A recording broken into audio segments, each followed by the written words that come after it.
Media में breaking news का बड़ा मारामारी है और इसलिए हम कह रहे हैं कि ब्रेकिंग न्यूज के चक्कर में कई बार गलत खबर भी चल जाती है और मामला न्यायालय तक पहुंच जाता है, फिर पत्रकारों की खैर नहीं होती है। ऐसी तरीके का मामला अब निकल कर सामने आया जहां देश के कई बड़े पत्रकार कोर्ट का चक्कर लगाते हुए घूम रहे और अब न्यायालय ने ऐसे लोगों के ऊपर एक्शन लिया है। कोर्ट ने ऐसे लोगों के ऊपर दोषी करार दिया है। जब ये लोग दोषी हुए हैं तो आज सोशल मीडिया पर सबसे ज़्यादा जिस बात के चर्चे हैं वो ब्रेकिंग न्यूज़ के चर्चे हैं। ब्रेकिंग न्यूज़ देना भी चाहिए भाई, सभी लोगों को देना चाहिए। पत्रकार हैं तो भाई ब्रेकिंग न्यूज़ से ही तो चलता है, लेकिन ब्रेकिंग न्यूज़ में जल्दी में कहते हैं ना कि जल्दी के काम शैतान का, तो उसी तरीके का काम कुछ लोगों ने किया है। अब इनके ऊपर मुकदमा दर्ज हुआ तो कोर्ट का चक्कर ही लो लगा रहा था। कई बड़े नामी पत्रकार हैं। अब सोशल मीडिया पर जो बातें लिखी जा रही जिसकी हम चर्चा कर रहे हैं उसमें लोग कह रहे हैं कि भैया आपने गलत किया है, आपने आसाराम को बदनाम करने के लिए जिस तरीके के ब्रेकिंग चलाई है उस ब्रेकिंग में अब तो आपकी मुसीबत बढ़ गई है।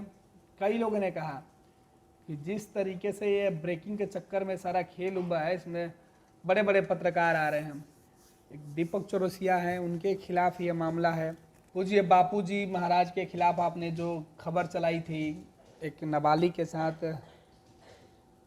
गलत वाली, वो गलत निकली और इसके बाद आपको कोर्ट ने आप लोगों के ऊपर सम्मन जारी किया। संत आसाराम का एक नाबालिग बच्ची के साथ झूठा और गलत वीडियो प्रसारित करने और बच्ची के परिवार को झूठा बदनाम करने के आरोप में न्यूज एंकर चित्रा त्रिपाठी को अब कोर्ट का चक्कर लगाना पड़ रहा। इस तरीके के तमाम जो बातें लिखी जा रही है, कई जगहों पर कहा जा रहा है कि ब्रेकिंग न्यूज के चक्कर में लोगों ने झूठ और बेवजह का बदनाम करने की कोशिश की और ऐसे मामले में देश के बड़े बड़े पत्रकारों के खिलाफ जो मुकदमा हुआ उसमें इनके ऊपर अब मुसीबत बढ़ रही है। और मुसीबत इसलिए भी बढ़ गई है कि इन लोगों के खिलाफ लोगों का गुस्सा निकल कर सामने आया। दीपक चौरसिया, सैयद सुहेल और चित्रा त्रिपाठी जैसे पत्रकारों का नाम लिया जा रहा है।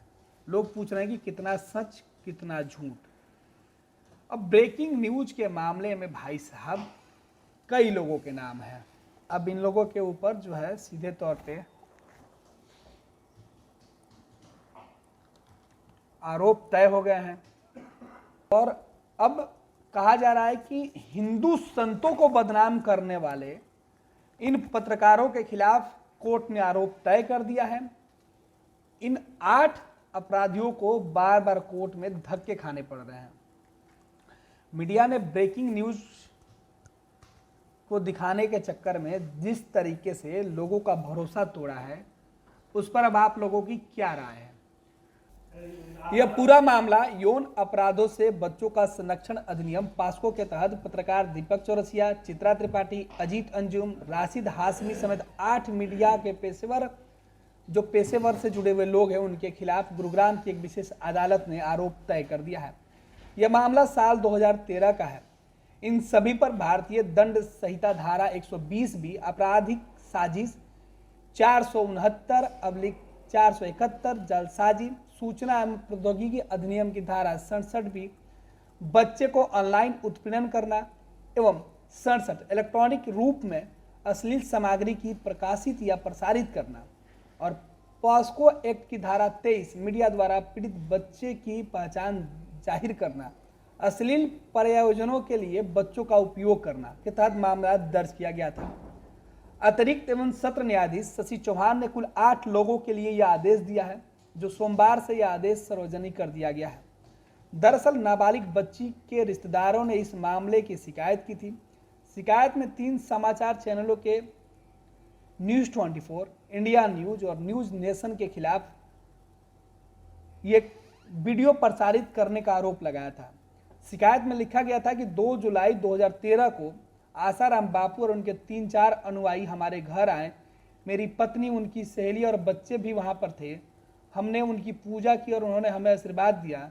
एक अनुयायी ने भविष्य के लिए इसका वीडियो बनाया था और इस वीडियो को गलत तरीके से न्यूज चैनलों पर प्रसारित किया गया और इस वीडियो के माध्यम से आसाराम बापू और उनके 3-4 सहयोगियों को लेकर जो ब्रेकिंग न्यूज चलाई गई वो काफ़ी आपत्तिजनक थी और इसी आपत्ति की शिकायत न्यायालय में की गई थी कि किस तरीके से किसी के उच्च भावनाओं को गलत करार देकर ये ब्रेकिंग न्यूज के चक्कर में बदनाम किया गया।